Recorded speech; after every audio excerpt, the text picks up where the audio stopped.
जैव अणु biomolecules mind map में हमारे पास तो बहुत ही प्यारा सा चैप्टर है। शॉर्ट नोट्स में कौन कौन से पॉइंट लेने हैं वो सारी चीज भी यहाँ पर मिल जाएगी। कार्बोहाइड्रेट क्या होते हैं? ध्रुवण घूर्णक। ध्रुवण घूर्णक का मतलब क्या है कि ऑप्टिकली जो एक्टिव रहते हैं। ये हमारे पास क्या है? एल्फा ग्लूकोज का बहुलक है। स्टार जो होता है हमारे पास एल्फा ग्लूकोज का बहुलक है। ये दो घटकों में एमाइलोज तथा एमाइलोपेक्टिन से मिलकर बना होता है, क्योंकि एडेनिन जो रहता है उसका बॉन्ड थायमिन के साथ रहेगा, हाइड्रोजन बंध द्वारा जुड़े रहते हैं ये, और साइटोसिन जो है वो ग्वानिन के साथ जुड़ा रहेगा। ये इनकी स्ट्रक्चर है जो आपको याद रखनी पड़ेगी, पूछा जा सकता है। हेलो दोस्तों, स्वागत है आप सभी का फिजिक्स वाला की दुनिया में। मैं हूं मोहन सिंह और आज मैं आप सभी के लिए लेके आया बेटा जैव अणु बायोमोलिक्यूल्स माइंड मैप में हमारे पास तो बहुत ही प्यारा सा चैप्टर है। और नीट वाले बच्चों को इसमें ज्यादा कुछ प्रॉब्लम रहती नहीं, क्योंकि आप ये सेम चीज आप बायो में भी पढ़े हुए रहते हो। ठीक है, तो पूरा चैप्टर अपन 1 आवर के आसपास ही या उससे भी कम टाइम में कंप्लीट करेंगे, पूरा का पूरा जो भी हमारे पास एनसीईआरटी में सारी चीजें दे रखी है। तो ये चैप्टर बोर्ड्स के लिए और साथ ही साथ में आप नीट के एग्जाम के लिए आप यहां से रिवाइज कर सकते हो। जब भी आपका एग्जाम है उससे पहले आप इसको, अगर 1 घंटे से कम टाइम में आपको रिवाइज करना है तो आप यहां से रिवाइज कर सकते हो। साथ ही साथ में आपको शॉर्ट नोट्स में कौन कौन से पॉइंट लेने हैं वो सारी चीज भी यहां पर मिल जाएगी। ठीक है भाई, तो चलिए स्टार्ट करते हैं। हमारे पास क्या क्या पढ़ने वाले हैं आज अपन पढ़ेंगे इसमें कार्बोहाइड्रेट्स के बारे में बात करेंगे। उसके बाद अपन बात करेंगे प्रोटीन्स के बारे में, एंजाइम्स के बारे में, विटामिन के बारे में, न्यूक्लिक अम्ल के बारे में एंड हार्मोन्स के बारे में। इन सब के बारे में बात करेंगे। प्रोटीन में हमारे पास एमाइनो एसिड्स भी आ जाएंगे, तो इन सब के बारे में अपन यहां पर बात करने वाले हैं। तो चलिए भाई स्टार्ट करते हैं। हमारे पास सबसे पहले अपन बात करेंगे कार्बोहाइड्रेट की। तो कार्बोहाइड्रेट क्या होते हैं? ध्रुवण घूर्णक। ध्रुवण घूर्णक का मतलब क्या है कि ऑप्टिकली जो एक्टिव रहते हैं। ध्रुवण घूर्णक का मतलब जो प्रकाशिक क्या होते हैं? सक्रिय। प्रकाशिक सक्रिय जो होते हैं उनकी बात हो रही है हमारे पास। तो प्रकाशिक सक्रिय,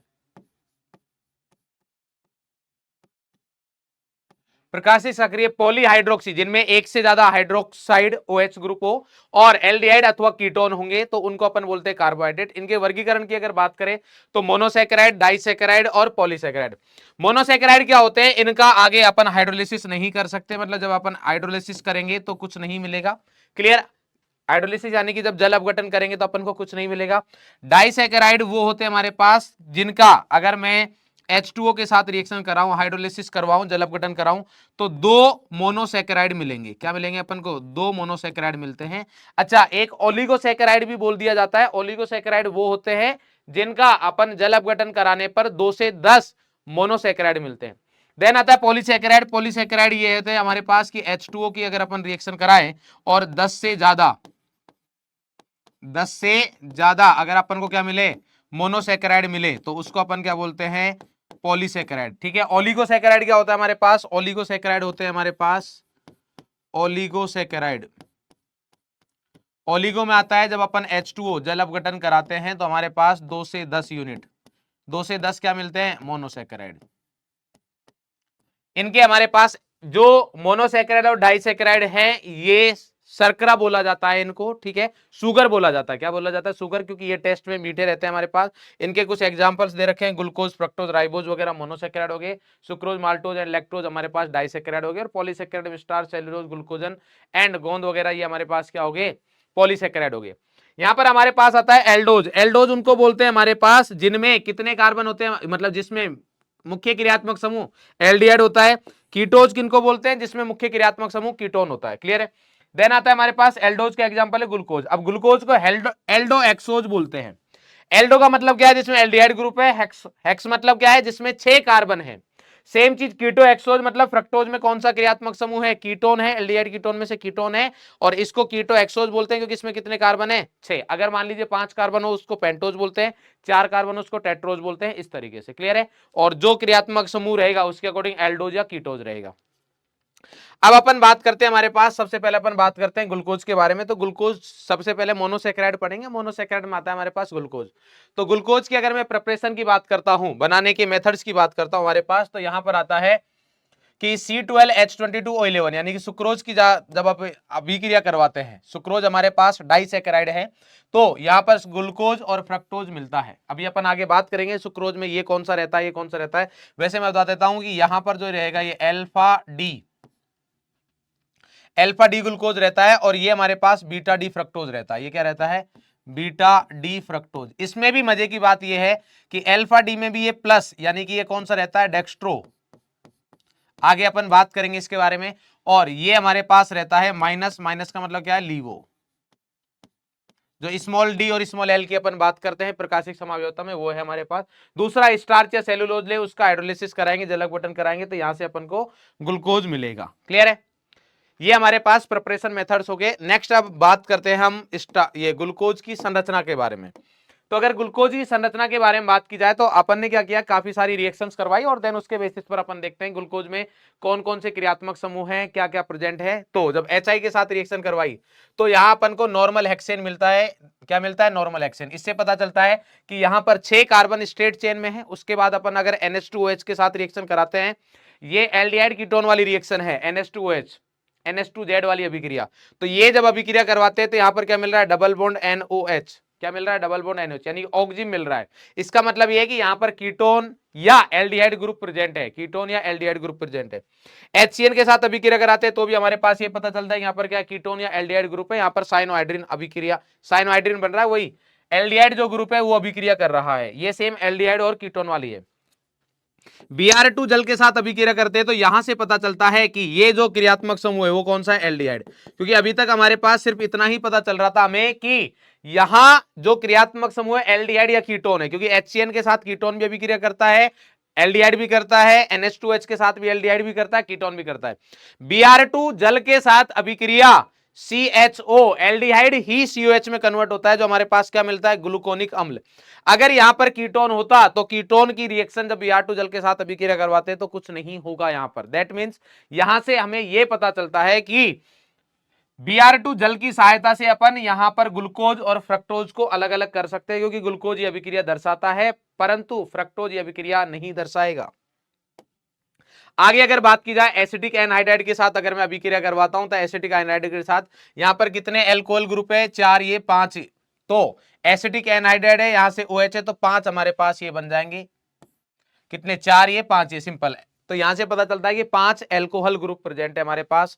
उसके बाद अब अगर ये ग्लूकोज है, ग्लूकोज का अगर मैं ऑक्सीकरण करवाता हूं डायरेक्टली तो देखिए यहां पर हमारे पास क्या दे रखा है। अगर मैं ग्लूकोज का यहां पर ऑक्सीकरण करवाता हूं तो अगर सीधा ये HNO3 के साथ जब अभिक्रिया करवाते हैं, एक ऑक्सीकरण होता है हमारे पास यहां पर जो दे रखा है, इंपॉर्टेंट चीज है ये। अगर मैं Br2 जल के साथ कराता हूं तो ये CH2H एज इट इज रहेगा, बट ये CHO किस में बदल जाता है, COH में। इसका नेम है ग्लूकोनिक अम्ल।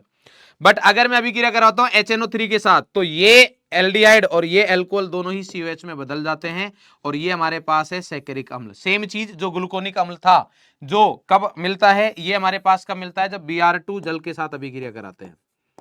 Br2 और जल के साथ जब अभिक्रिया करवाएंगे तो हमारे पास CHO COH में बदल जाएगा, बाकी सेम रहेगा। और अगर मैं ग्लूकोनिक अम्ल का भी ऑक्सीकरण करूंगा तो आगे हमारे पास सैकरिक अम्ल मिल जाएगा। क्लियर है? नेक्स्ट हमारे पास जो आता है वो है इसकी संरचना जो होती है। तो ग्लूकोज की संरचना चक्रीय भी मिलती है।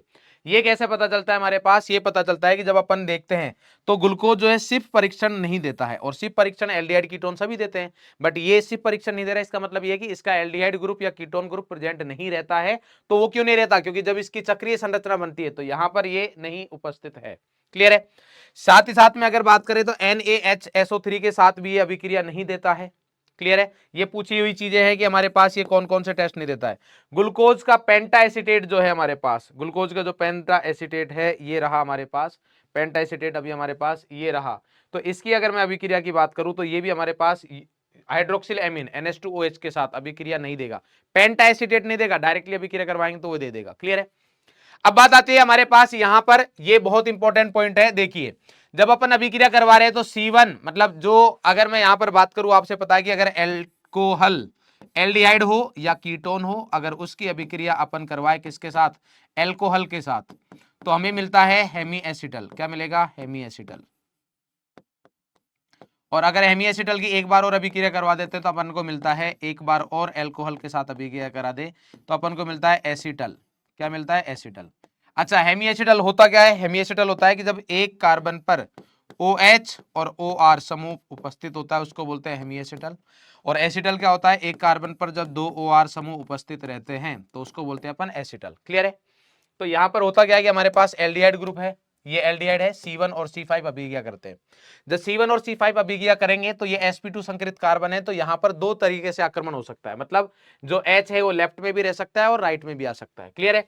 तो इसके बेसिस पर हमारे पास जब OH राइट साइड में आएगा तो उसको बोलते हैं अपन अल्फा, क्योंकि जो क्रियात्मक समूह वाला कार्बन है, ध्यान रखिएगा, यहां पर अपन बोलेंगे कि एक होता है anomeric carbon. Anomeric carbon, anomeric carbon किसको बोलते हैं हमारे पास? एल्डिहाइड या कीटोन वाला जो कार्बन है उसको अपन क्या बोलते हैं? को एनोमेरिक कार्बन बोलते हैं। इसलिए अगर मैं बात करूं ग्लूकोज में, तो ग्लूकोज में एनोमेरिक कार्बन कौन सा है? C1, क्योंकि पहले कार्बन है। अगर अपन बात करेंगे फ्रक्टोज की, तो फ्रक्टोज में एनोमेरिक कार्बन कौन सा रहेगा? C2, क्योंकि फ्रक्टोज में जो क्रियात्मक समूह कीटोन है वो दूसरा कार्बन होता है। क्लियर है? तो यहां पर ये हमारे पास एनोमेरिक कार्बन, तो एनोमेरिक कार्बन पर OH की स्थिति के आधार पर अपन अल्फा और बीटा डिसाइड करते हैं। अगर ये OH दाईं तरफ है, किसकी तरफ है? दाईं तरफ। एनोमेरिक कार्बन पर अगर OH दाईं तरफ है तो उसको बोला जाता है अल्फा, और अगर OH बाईं तरफ है तो इसको बोला जाता है बीटा। और ये दोनों एक दूसरे के एनोमर कहलाते हैं। ये दोनों एक दूसरे के क्या है? एनोमर। तो ये पूछा गया है कि हमारे पास अल्फा और बीटा एक दूसरे के क्या है, तो अल्फा और बीटा एक दूसरे के एनोमर कहलाते हैं। अल्फा और बीटा एक दूसरे के क्या कहलाते हैं? एनोमर। ध्यान रखिएगा, यहां पर जो चेंज आएगा विन्यास का वो सिर्फ और सिर्फ एनोमेरिक कार्बन पर ही होगा, बाकी किसी कार्बन पर चेंज नहीं रहता है। क्लियर? इसी की अपन हावर्थ स्ट्रक्चर भी बनाते हैं। तो जब अपन इसकी हावर्थ स्ट्रक्चर बनाएंगे तो करना क्या होता है हमारे पास, जो ये संरचनाएं दिख रही है, तो राइट साइड वाला जो है, मतलब दाईं तरफ वाला है, उसको नीचे, दाईं को किसकी तरफ लिखना है? नीचे की तरफ। क्लियर है? और जो बाईं तरफ है उसको लिखा जाता है ऊपर। क्लियर है? दाईं मतलब समझ गए ना, राइट साइड। राइट वाले को किधर लिखेंगे? नीचे की तरफ, और जो लेफ्ट साइड है उसको किधर रखेंगे? ऊपर की तरफ। तो वहां से जब आप संरचना बनाओगे तो आएगा। जैसे बीटा है तो बीटा में OH किधर रहता है? Left side. तो देखिए यहाँ पर फर्स्ट वाले कार्बन पर OH किधर है? ऊपर की साइड है। और अल्फा क्या होता है हमारे पास? नीचे की तरफ, राइट साइड में। तो ये किधर आ गया? नीचे। क्लियर है? तो ये इनकी संरचनाएं हैं। अब ध्यान रखिएगा, कभी भी अगर अल्फा मतलब D और L आपसे पूछा जाए, जैसे यहाँ पर अल्फा डी ग्लूको पायरेनोज है ये, और ये ग्लूको एल बीटा डी ग्लूको पायरेनोज है। पायरेनोज क्यों बोलते हैं हमारे पास? क्योंकि 6 मेंबर जो वलय होती है, 6 सदस्य की जो वलय होती है जिसमें ऑक्सीजन रहता है वलय का, उसको अपन बोलते हैं पायरेन। क्या बोलते हैं? पायरेन। तो वहां से आया पायरेनोज। क्लियर है? 5 मेंबर जो रिंग रहती है उसको, 5 सदस्य की जो, उसको बोलते हैं फ्यूरेन। तो वहां से आएगा फ्यूरेनोज। इसलिए फ्रक्टोज की जब चक्रीय संरचना देखते हैं तो वो 5 सदस्य की बनती है, इसलिए वहां पर आता है फ्यूरेनोज। तो फ्रक्टोज के लिए यूज होता है फ्यूरेनोज। और जब ग्लूकोज की अपन बात करेंगे तो ग्लूकोज के लिए अपन यूज करते हैं क्या? पायरेनोज। क्लियर है? अल्फा बीटा समझ में आ गया आपको? अल्फा बीटा हमारे पास क्या होता है? एनोमेरिक कार्बन रहेंगे, तो एनोमेरिक कार्बन पर चेंज रहेगी पोजीशन, बाकी सब कुछ सेम है। क्लियर है? अल्फा, अब मैं बात कर रहा था आपसे डी और एल, डी एंड एल जो रहते हैं, मान लीजिए आपको बोले कि अल्फा डी ग्लूकोज और बीटा डी ग्लूकोज ऐसे कुछ बनाने को बोले, तो इसका मतलब ये है कि ये दोनों एक दूसरे के प्रतिबिंब समावयवी होंगे।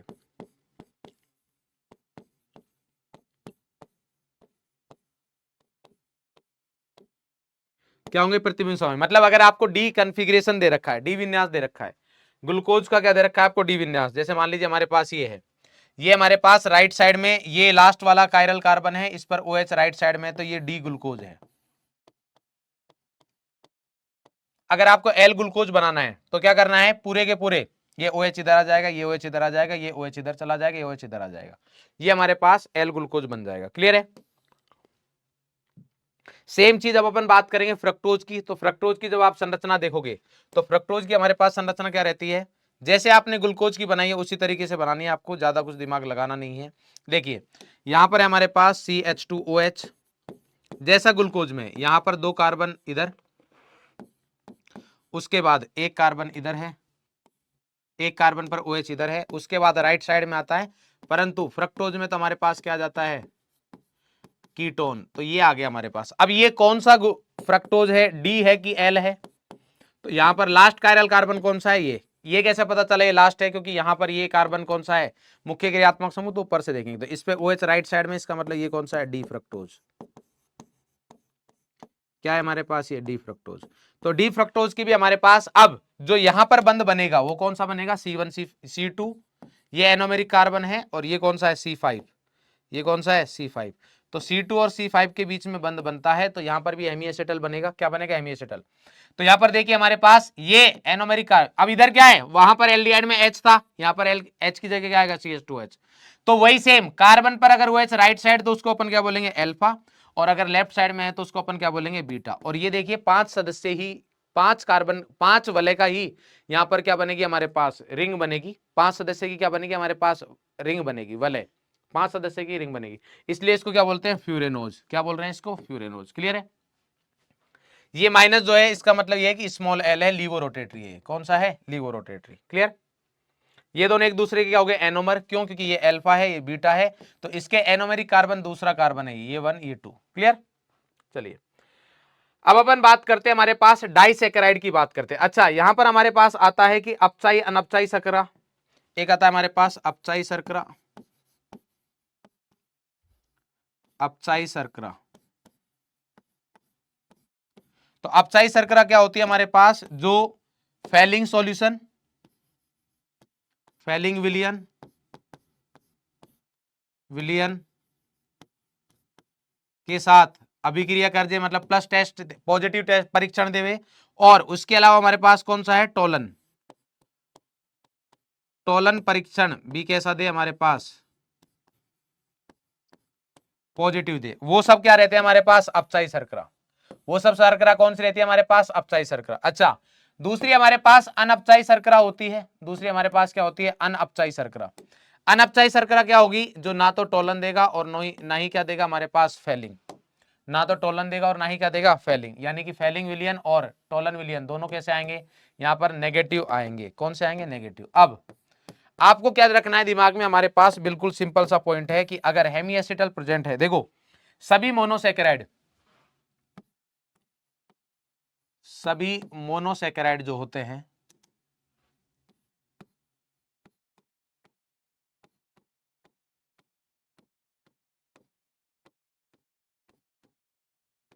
सभी मोनोसैकेराइड जो होते हैं वो हमारे पास क्या रहते हैं? अपचाई शर्करा।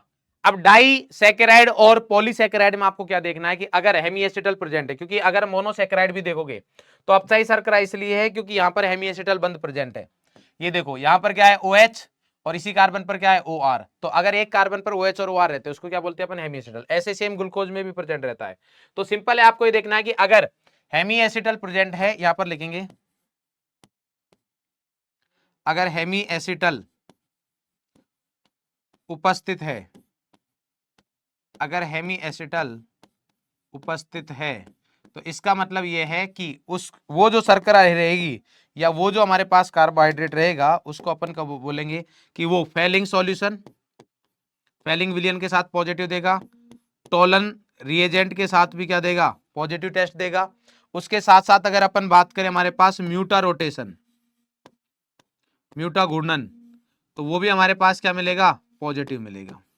म्यूटा घूर्णन भी क्या मिलता है हमारे पास? पॉजिटिव मिलेगा। बात समझ में आ रही क्या? तो ये तीनों ही चीजें प्लस मिलेंगी, पॉजिटिव मिलेंगी अगर हेमीएसिटल उपस्थित है। अगर हेमीएसिटल उपस्थित नहीं है तो फिर आप उसको लिए बोल दोगे कि वो अनअपचाई शर्करा होगी, क्योंकि अगर ये दोनों प्रेजेंट है इसका मतलब क्या हो गया? अपचाई शर्करा। इसका मतलब क्या हो गया? वो कि वो अपचाई शर्करा है। क्लियर है? तो अगर हेमीएसिटल उपस्थित नहीं है तो इसका मतलब अनअपचाई शर्करा होगी, ना ही उसमें म्यूटा घूर्णन होने वाला है। क्लियर है? ठीक है। तो अब आते हैं हमारे पास डाइसैकेराइड। तो डाइसैकेराइड में हमारे पास सबसे पहले आता है सुक्रोज। तो सुक्रोज में जैसा कि मैंने आपको बताया कि सुक्रोज C12H22O11 C12H22O11 का जब अपन जल अपघटन करते हैं तो हमारे पास अल्फा डी ग्लूकोज और बीटा डी फ्रक्टोज मिलता है। तो इसमें जरूरी बात यह है कि ये अल्फा डी ग्लूकोज होता है और ये बीटा डी फ्रक्टोज होता है। क्लियर है? वैसे भी ये मैंने बता दिया, इसके अलावा भी अगर आपको ये पता लगाना है कि हमारे पास उसमें हेमीएसिटल उपस्थित है या नहीं है तो उसका बहुत सिंपल तरीका होता है कि जब डाइसैकेराइड बन रहा है, पॉलीसैकेराइड बन रहा है, तो वो मोनोसैकेराइड से बनेगा। तो अगर किसी भी एक मोनोसैकेराइड का एनोमेरिक कार्बन बंध में भाग नहीं ले रहा है, किसी भी एक का अगर एनोमेरिक कार्बन भाग नहीं ले रहा है, इसका मतलब वहां पर हेमीएसिटल उपस्थित होगा और वो अपचाई शर्करा होगी। बट अगर मान लीजिए सारे के सारे हेमीएसिटल जो एनोमेरिक कार्बन है वो बंद बनाने में भाग ले रहे हैं तो इसका मतलब वो अपचाई शर्करा नहीं होगी। जैसे अपन अगर बात करें सुक्रोज की, तो सुक्रोज में जो लिंकेज रहता है कौन सा रहता है? C2 है फ्रक्टोज का और C1 है ग्लूकोज का। ग्लूकोज का एनोमेरिक कार्बन पहला होता है, फ्रक्टोज का कौन सा रहता है? 2। तो C1C2 यहां पर ये काम आ गए, इसलिए इसका मतलब ये है कि ये अनअपचाई शर्करा होगी। कौन सी होगी? ये हमारे पास सुक्रोज जो है अनअपचाई शर्करा है। सुक्रोज हमारे पास कौन सी आएगी? अनअपचाई शर्करा होगी।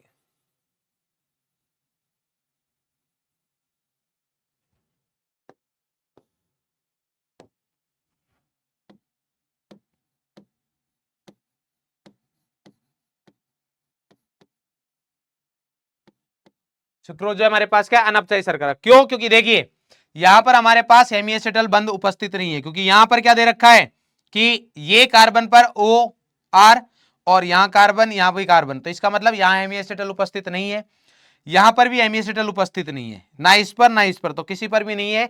तो सिंपल सी बात है, अगर हमारे पास एनोमेरिक कार्बन किसी भी मोनोसेकेराइड का फ्री है, इसका मतलब वो बंध में भाग नहीं ले रहा है, इसका मतलब यह है कि वो अपचाई शर्करा होगी, अदरवाइज वो अनअपचाई शर्करा होगी।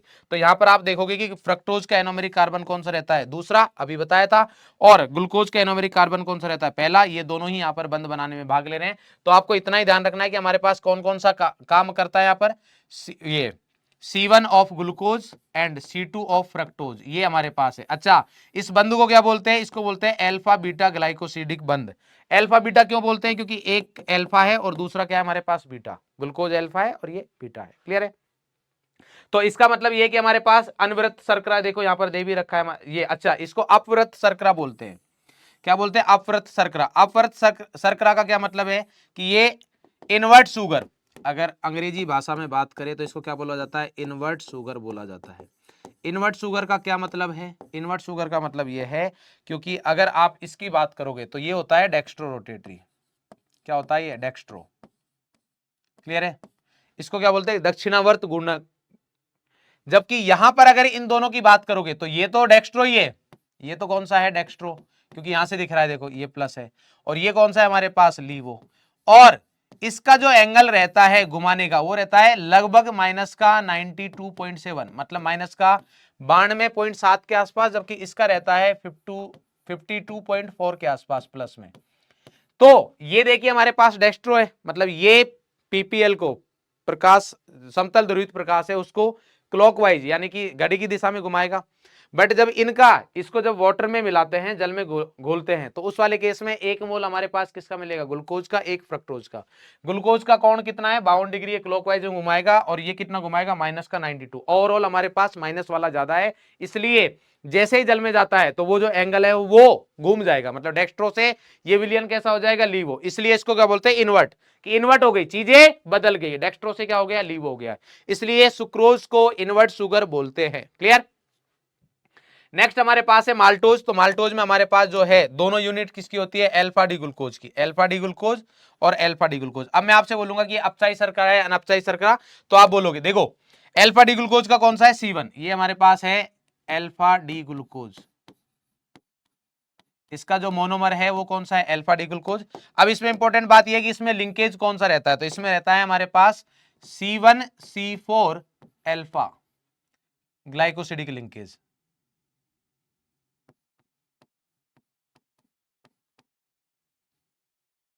लिंकेज। क्लियर है? ये रहेगा हमारे पास। C1 कौन सा है? ये एक अल्फा डी ग्लूकोज का C1 है, और अल्फा डी ग्लूकोज का कौन सा है? C4। तो देखो ये हमारे पास कौन सा है? C1। इसका C1 फ्री है ना, तो ये कौन सा कार्बन हो गया? Anomeric carbon. और अगर ये एनोमेरिक कार्बन है तो इसको क्या बोलेंगे अपन? अगर ये एनोमेरिक कार्बन है तो इसको अपन क्या बोलेंगे कि ये हमारे पास क्या है? ये एनोमेरिक कार्बन है जिस पर ये OH और यहां पर OR यानी कि हेमी एसिटल उपस्थित है। क्या है? हेमी एसिटल उपस्थित है। और अगर हेमी एसिटल उपस्थित है, इसका मतलब यह है कि ये हमारे पास अपचायक शर्करा होगी, यानी कि ये फेलिंग टेस्ट भी पॉजिटिव देगा, ये टोलन टेस्ट भी पॉजिटिव देगा, ये म्यूटा घूर्णन भी दर्शाएगा। क्लियर है? नेक्स्ट आता है हमारे पास लैक्टोज। लैक्टोज में हमारे पास क्या होता है? लैक्टोज में beta D galactose, beta D galactose और बीटा डी ग्लूकोज रहता है। बीटा डी गैलेक्टोज और बीटा डी ग्लूकोज रहता है। बीटा डी गैलेक्टोज और बीटा डी ग्लूकोज। तो इस लिंकेज को अब बोलेंगे अपन बीटा ग्लाइकोसिडिक। देखो अगर अल्फा वाला है तो अल्फा ग्लाइकोसिडिक, अल्फा बीटा है तो अल्फा बीटा ग्लाइकोसिडिक, और अगर बीटा है तो बीटा ग्लाइकोसिडिक। अब यहां पर आप देखेंगे कि यहां पर जो हमारे पास रहता है बीटा डी गैलेक्टोज है। गैलेक्टोज क्या होता है? गैलेक्टोज होता है हमारे पास C4 एपीमर। किसका? C4, ग्लूकोज का C4 एपीमर होता है, ग्लूकोज का C4 एपीमर। अब एपीमर क्या होता है ये मेरे हिसाब से आप सभी को पता होगा, बट अगर फिर भी नहीं पता है तो मैं बता देता हूं कि एपीमर किसको बोलते हैं? किसी एक, किसी केवल, किसी एक कार्बन, किरेल कार्बन का विन्यास अलग हो। दो संरचनाएं हैं हमारे पास, उनमें किसी एक किरेल कार्बन का विन्यास क्या हो, अलग हो। अब ध्यान रखना ये किसी एक किरेल कार्बन है, वो एनोमेरिक कार्बन नहीं होना चाहिए। एनोमेरिक कार्बन के तो अपन उसको एनोमर बोलेंगे, उसके अलावा किसी भी एक का अगर आप सिर्फ एक का चेंज करोगे तो उसको अपन क्या बोलेंगे? एपीमर बोलेंगे। तो इसमें जो चौथे कार्बन का है, ग्लूकोज और गैलेक्टोज में सिर्फ चौथे कार्बन का OH एक में राइट रहता है, एक में लेफ्ट रहता है, बस इतना सा चेंज है, उसके अलावा और कोई चेंज नहीं है। तो यहां पर हमारे पास बीटा डी गैलेक्टोज का कौन सा है? C1। तो यहां पर जो लैक्टोज रहता है इसमें क्या रहेगा हमारे पास? ये है हमारे पास बीटा डी गैलेक्टोज। तो इसका कौन सा कार्बन होता है? C1। और बीटा डी ग्लूकोज, इसका कौन सा रहता है? C4।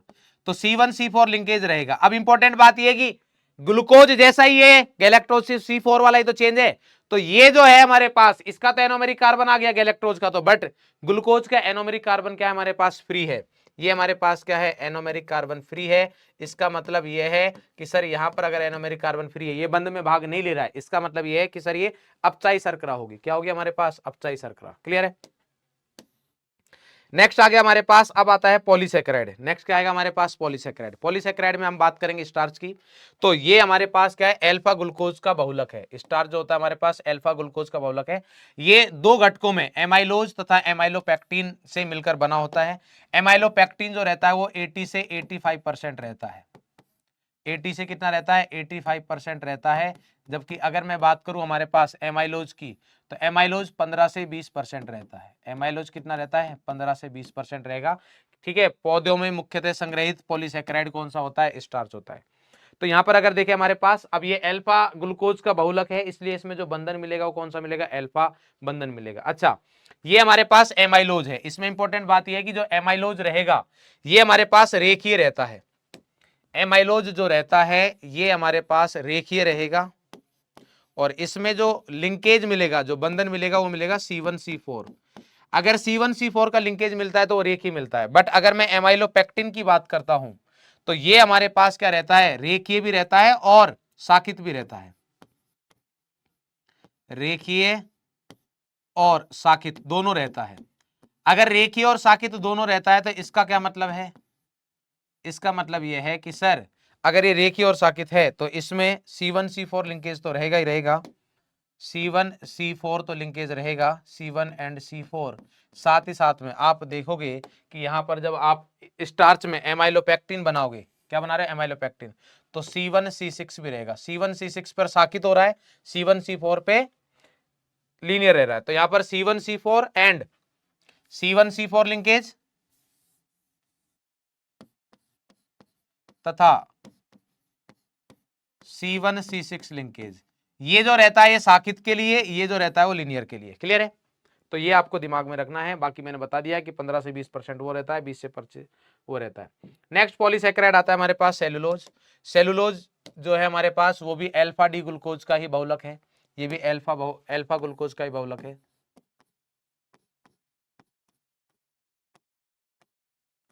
बहुलक है।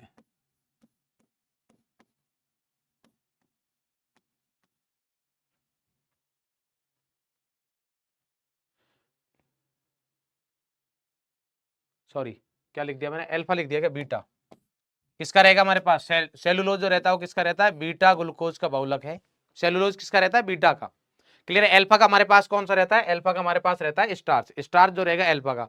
वैसे भी आप डायग्राम देख के भी पहचान जाओगे, और नहीं भी पहचानते तो ये याद रखना है आपको।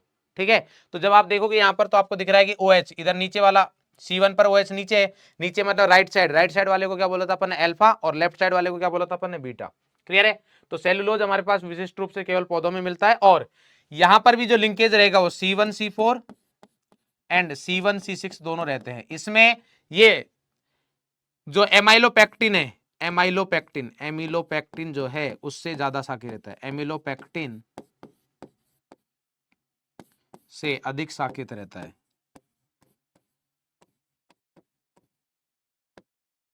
एमिलोपेक्टिन से अधिक साकित होता है। ये जो रहता है हमारे पास एमिलोपेक्टिन से क्या रहता है, अधिक साकित रहता है। क्लियर है। ग्लाइकोजन, ग्लाइकोजन हमारे पास जो रहता है प्राणी शरीर में कार्बोहाइड्रेट ग्लाइकोजन के रूप में ही संग्रहित होता है, प्राणी स्टार्च कहलाता है। इसकी संरचना में एमाइलोपेक्टिन के समान होती है तथा अधिक अधिक साकित रहती है, एमाइलोपेक्टिन से अधिक क्या रहती है, साकित रहती है। क्लियर है। तो जो मैंने आपको बताया था वो आ गया हमारे पास। क्लियर है, डन।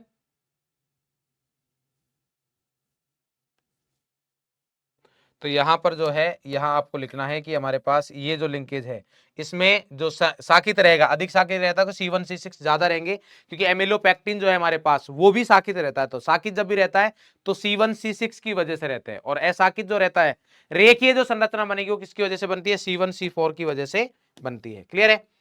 नेक्स्ट अब आते हैं हमारे पास पॉलीसेकेराइड के बाद आते हैं हमारे पास प्रोटीन्स। प्रोटीन क्या होते हैं, ये क्वेश्चन बहुत बार पूछा हुआ है।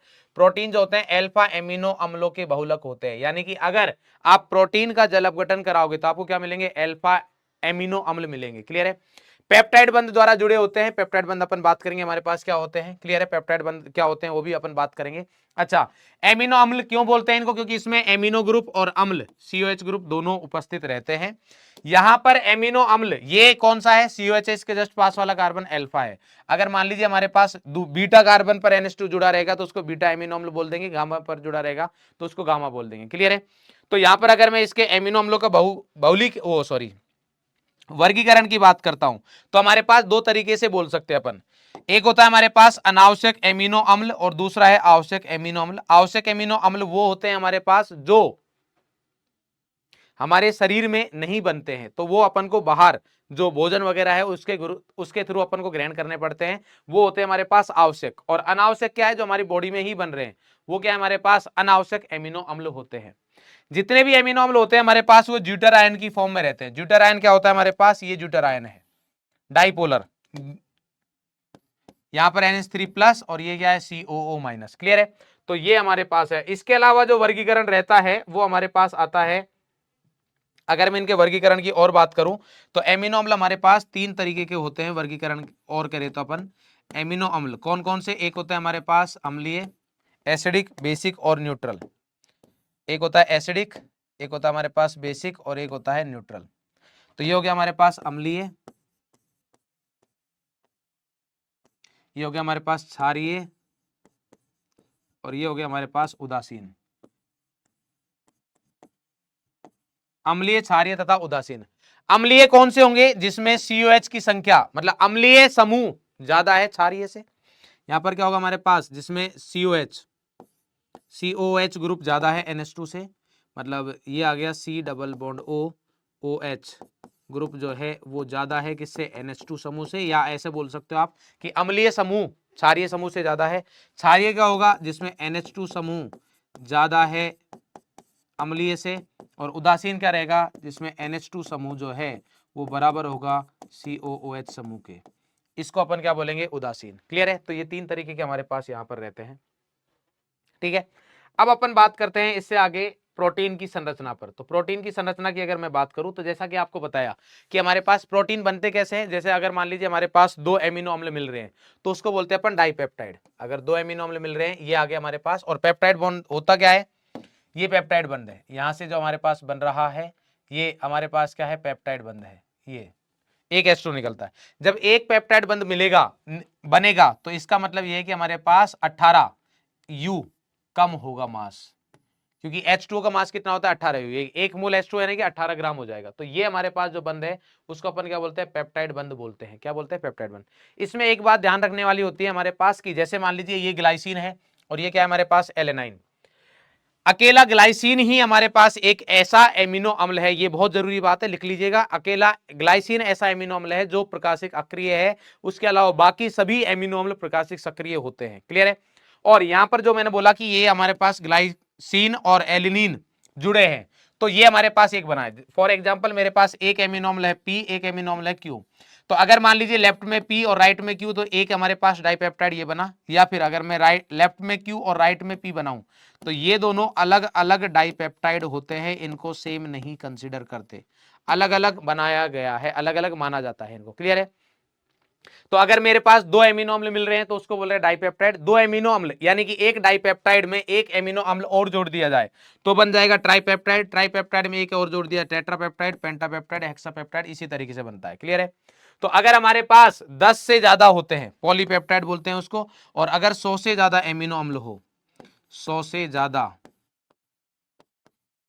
एमिनो अम्ल होते हैं,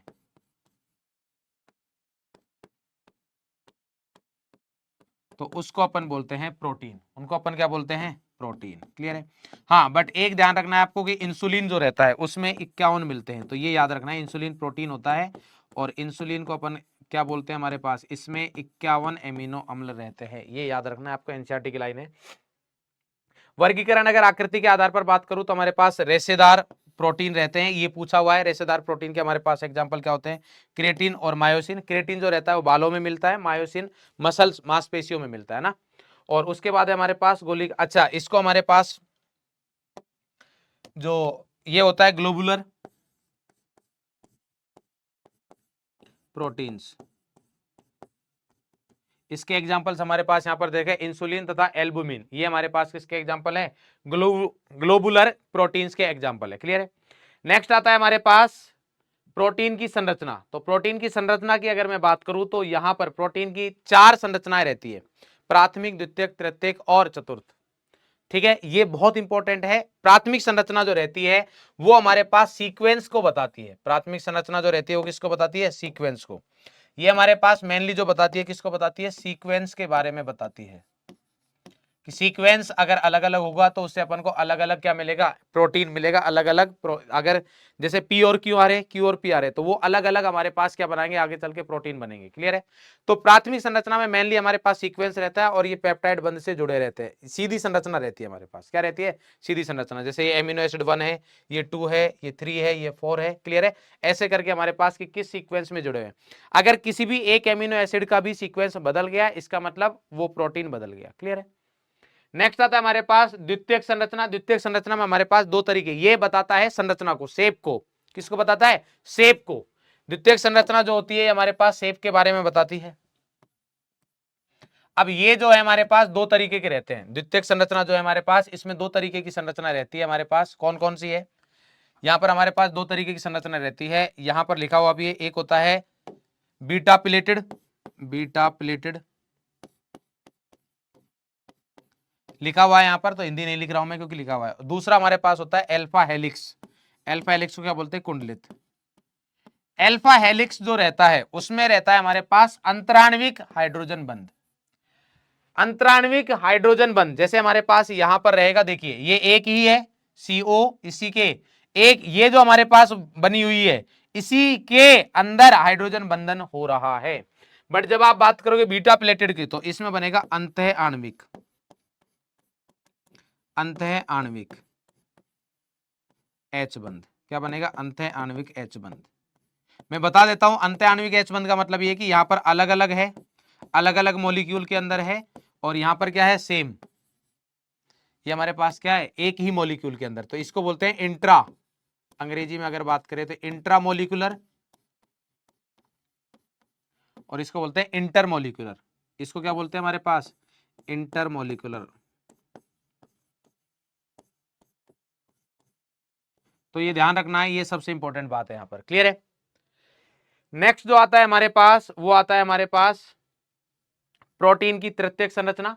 प्रोटीन की तृतीयक संरचना जो रहती है हमारे पास, इसमें भी पेप्टाइड बंध तो रहता है, बट इसके अलावा हमारे पास क्या रहता है? हाइड्रोजन आबंध भी रहते हैं, डाइसल्फाइड आबंध भी रहते हैं, वॉन्डरवाल भी रहते हैं, और स्थिर विद्युत की आकर्षण यानी कि इलेक्ट्रोस्टैटिक आयंस के बीच में भी आकर्षण लगता है। यहां पर आपको दिख रहा है कि जैसे डाइपेप्टाइड बने हुए अल्फा हेलिक्स, इनके बीच में हमारे पास ये बीटा प्लेटेड है, तो इनके बीच में डाइसल्फाइड बंध वगैरह की डाइसल्फाइड बंध से ये एक दूसरे के साथ जुड़े रहते हैं। ये क्या रहते हैं? एक दूसरे के साथ जुड़े रहते हैं।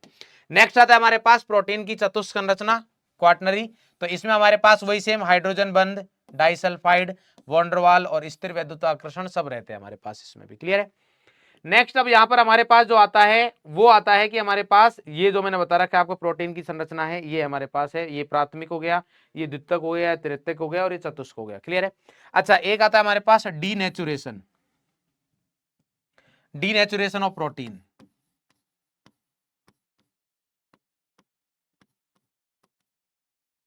डीनेचुरेशन, प्रोटीन का डीनेचुरेशन। अब इसका मेरे को डीनेचुरेशन का इस टाइम हिंदी याद नहीं आ रहा है, प्रोटीन का डीनेचुरेशन। क्लियर है? जब प्रोटीन का आप डीनेचुरेशन करने जाते हो तो इसमें क्या होगा, हमारे पास जो प्राथमिक संरचना है उसमें कोई चेंज नहीं आएगा, प्राथमिक संरचना में कोई चेंज नहीं आता है, प्राथमिक में कुछ नहीं होगा।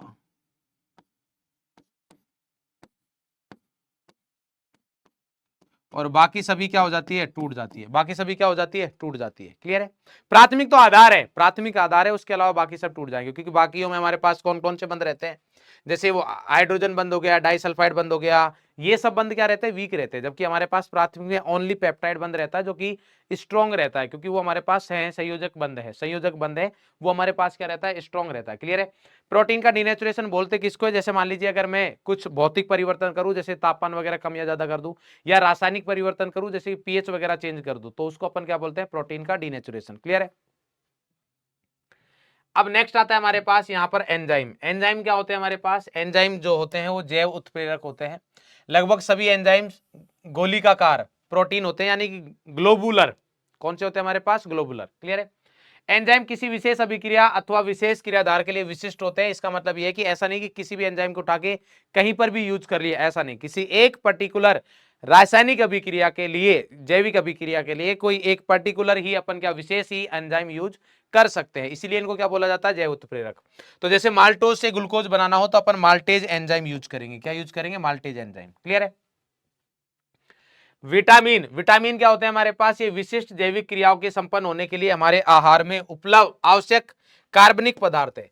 इनकी मात्रा बहुत ज्यादा नहीं होती है, बहुत कम होती है, और ये जनरली हमारे शरीर के अंदर नहीं बनते, ये अपन को डाइट के थ्रू लेने पड़ते हैं। चाहिए बहुत कम मात्रा, परंतु अगर हमारे शरीर में जितनी मात्रा चाहिए उतनी अगर नहीं उपस्थित हुई तो बीमारियां हो जाएंगी। क्लियर है?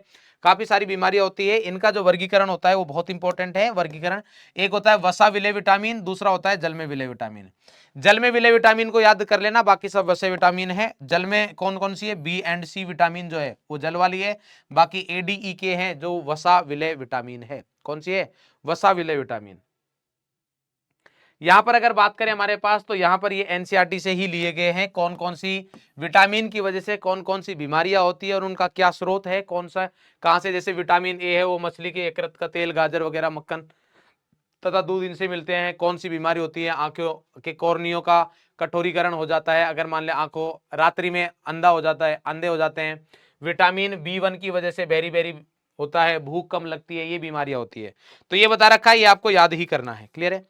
लास्ट में आता है हमारे पास न्यूक्लिक अम्ल।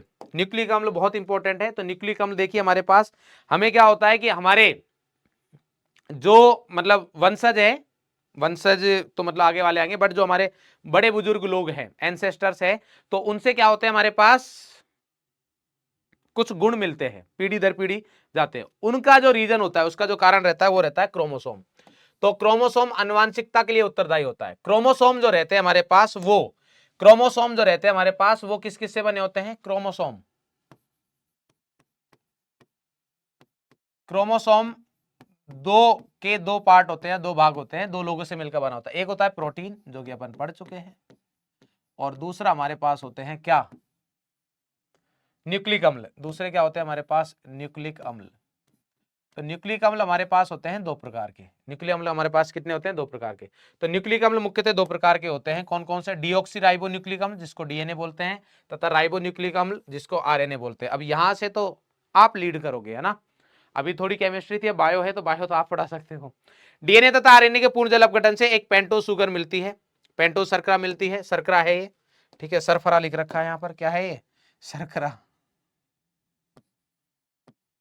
शर्करा मिलती है, फॉस्फोरिक अम्ल मिलता है तथा नाइट्रोजन युक्त विषम चक्रीय यौगिक मिलते हैं जिन्हें क्षारक कहते हैं। ये बहुत इंपॉर्टेंट है, अगर आपसे पूछा जाए कि डीएनए या आरएनए का जलक गठन करेंगे तो क्या मिलेंगे, तीन चीजें मिलेंगी। कौन कौन सी, एक तो हमें मिल गई पेंटोज शर्करा। पेंटोज शर्करा डीएनए की अलग होती है, आरएनए की अलग होती है। अगर पेंटोज शर्करा में बात करूं हमारे पास डीएनए की, तो डीएनए की और आरएनए की, तो ये है हमारे पास आरएनए की पेंटोज शर्करा है।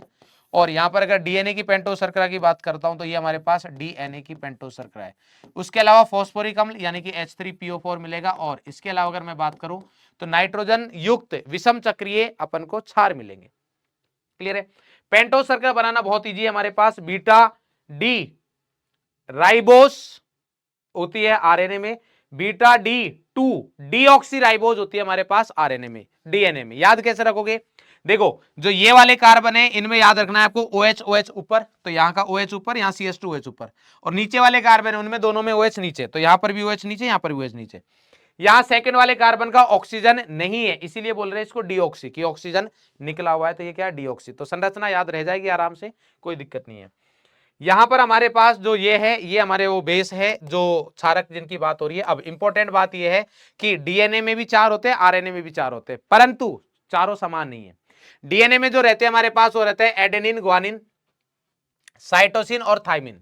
तो इसको आप ऐसे याद रखो कि डीएनए में जो रहते हैं हमारे पास वो रहते हैं एटी और सीजी। डीएनए में कौन रहते हैं, एडेनिन, थाइमिन और साइटोसिन, ग्वानिन। क्लियर है।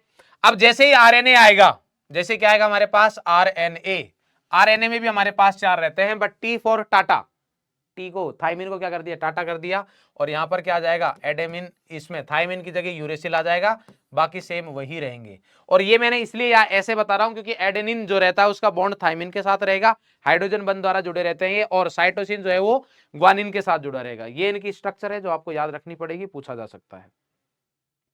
अब बात करते हैं हमारे पास न्यूक्लिक अम्ल बनता कैसे है। तो देखो बहुत आसानी से ध्यान रखेंगे। सबसे पहले अगर न्यूक्लिक अम्ल की संरचना की बात करता हूं तो सबसे पहले यह है कि हमारे पास देखिए ये वाला जो पार्ट है, यहां पर मैं बता देता हूं आपको कि अगर हमारे पास ये न्यूक्लिक अम्ल बना हुआ है, पहले समझना, ये हमारे पास शर्करा है, ये क्या हमारे पास पेंटोज शर्करा है। यहां पर मान लीजिए OH आ गया, ये OH आ गया, ये आ गया CH2OH, ठीक है, यहां पर H और यहां पर आ गया बेस, क्षार। तो इसको बोलते हैं न्यूक्लियोसाइड।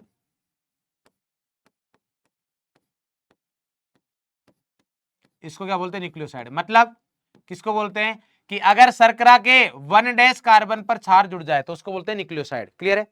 और न्यूक्लियोसाइड के अगर 5 पर, न्यूक्लियोसाइड के अगर 5 पर फॉस्फोरिक एसिड जुड़ जाए तो उसको बोलते हैं न्यूक्लियोटाइड।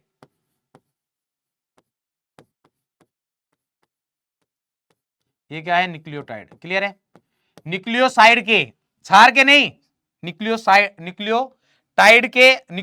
के अगर 5 पर क्या जुड़ जाए, फॉस्फोरिक एसिड, तो उसको अपन क्या बोलते हैं, न्यूक्लियोटाइड। और बहुत सारे न्यूक्लियोटाइड मिलकर पॉलीन्यूक्लियोटाइड बनाते हैं। अब पॉलीन्यूक्लियोटाइड जो बनता है उसमें इंपॉर्टेंट ये है कि इसका 3 और इसका 5 के बीच में ये बंध बनता है।